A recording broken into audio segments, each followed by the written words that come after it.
to my channel. This is going to be the last pocket fishing kit in our pocket fishing kit series that we're going to be making.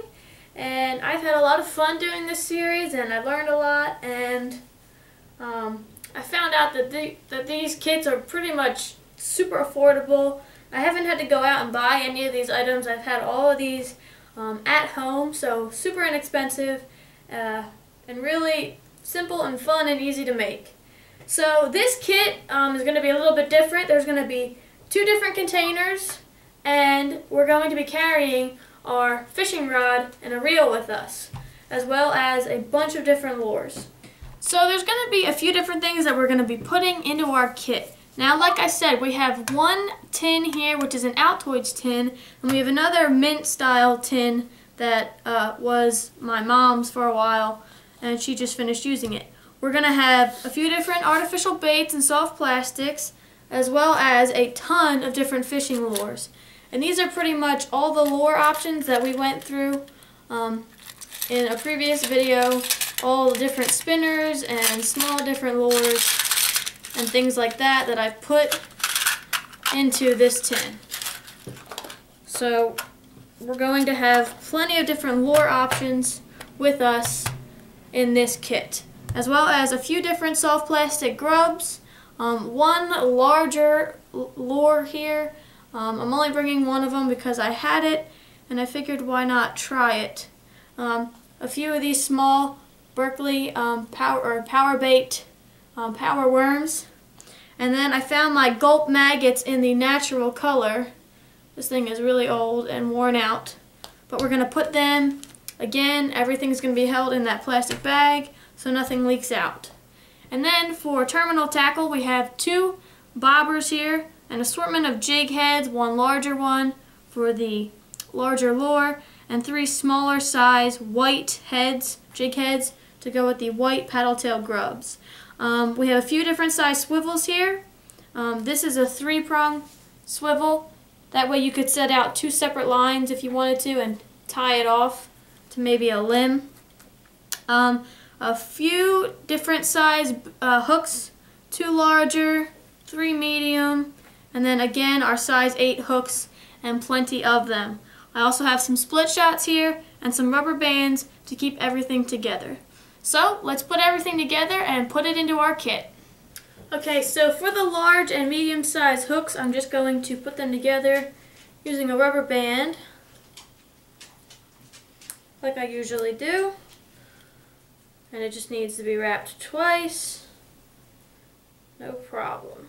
Okay. And then all of our smaller hooks are going to get put together. This one's going to be a little bit harder to do. Maybe not. There we go. So we have our large hooks and our small hooks together, and we're going to put our swivels together.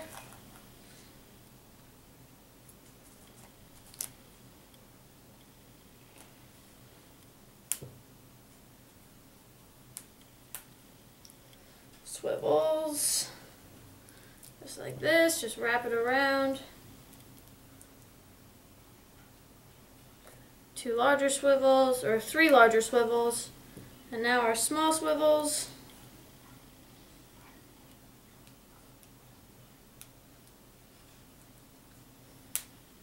Oh, these little rubber bands are a pain in the butt sometimes. Sometimes you can't get your hands around them all the way. Okay. Smaller swivels. And then we're going to put our jig heads together.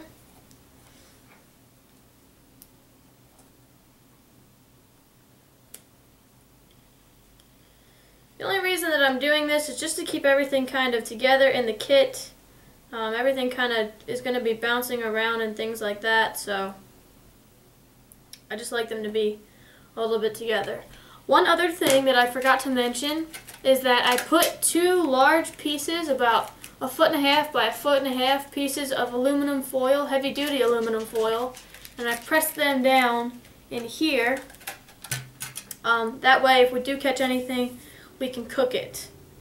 I'm going to take some of these, our baits and soft plastics, and put them in our bag. Now what I did do, since those maggots, if you hear footsteps, it's Bella. She can't sit still. Every time I turn the camera on, she's either barking or she's walking around. It's almost like she wants to get in the shot. Okay, but the Berkeley Gulp maggots were a little old and dried out, so I took some smelly jelly in a crawfish flavor for scent, and I squirted it in there.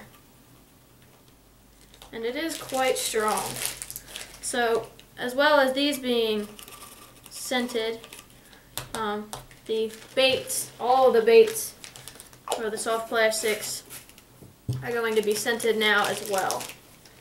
Close that up, seal it, fold it up like so, put that there. Now we put our hooks, our swivels, and everything else, and our jig heads, and our weights, which we can't really rubber band together. Which doesn't bother me all too much. And then we put our bobbers. Close that up. It shakes a little bit, but it's not too bad. Now I've taken 2 rubber bands, just 2 regular rubber bands, and we're going to fashion these together just so they stay somewhat together in our pack.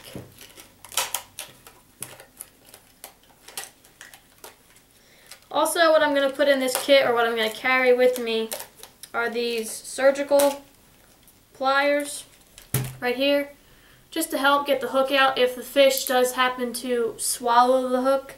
You could get it out when you gut the fish, but I don't think we're really going to be eating our catch when we go out and use this, because we're pretty much going to be going to ponds and lakes, local ponds and local lakes, and I really don't think people are going to appreciate me sitting there taking fish home. It's not really legal. But this is it for our kit. We've got our rod and our reel, which has all of our line on it, and this reel is strapped with 150 yards of 8-pound line. It does have a little lure here that I've just kept on there. We've got our pliers. I'll slide these through here, why not? We've got our surgical pliers and our lures and our tackle. So there you guys have it. That's the last fishing kit that we're going to make in this series. Thank you guys for watching, and I will see you in the next video.